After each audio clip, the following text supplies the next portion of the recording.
Hi hello నమస్తే welcome to మనం TV. Andhra Pradesh ప్రభుత్వం విశాఖపట్నం వాసులకు తీపి కబురు చెప్పింది. విశాఖపట్నం మెట్రో రైల్ ప్రాజెక్టుకు సంబంధించిన కీలక ముందడుగైతే పడింది. మెట్రో ప్రాజెక్టు పనులు ఈ ఏడాది అక్టోబర్లో మొదలు కానున్నాయి. వచ్చే ఏడాది ఏప్రిల్ నాటికి భోగాపురం అంతర్జాతీయ విమానాశ్రయం అందుబాటులోకి రానుండటంతో మెట్రో పనులన్నీ వేగవంతం చేయాలని ప్రభుత్వం అయితే నిర్ణయించుకుంది.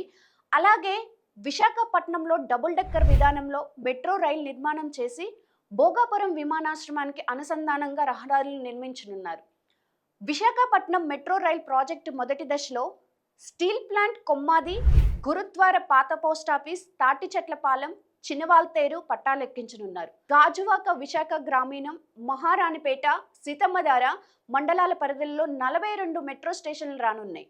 మెట్రో స్టేషన్ విషయానికి వస్తే కారిడార్ 1లో స్టీల్ ప్లాంట్లు వడ్లపొడి, శ్రీనగర్, చిన్నగన్వాడ, గాజువాక, ఆటోనగర్, బిహెచ్పివి, శీలానగర్ విమానాశ్రయం, కాకానీ నగర్, ఎన్ఏడి, మాధవధార, మురళీనగర్, ప్రభుత్వ polytechnic, Kancharapalem, Tatichetlapalem, Akkayyapalem, Gurudwara, Maddilapalem, MVP colony, Venkojipalem, Hanumanthawaka, Adarsh Nagar, zoo park, Endada, cricket stadium, Shilparamam, Madhurawada, Kommadi ఉన్నాయి.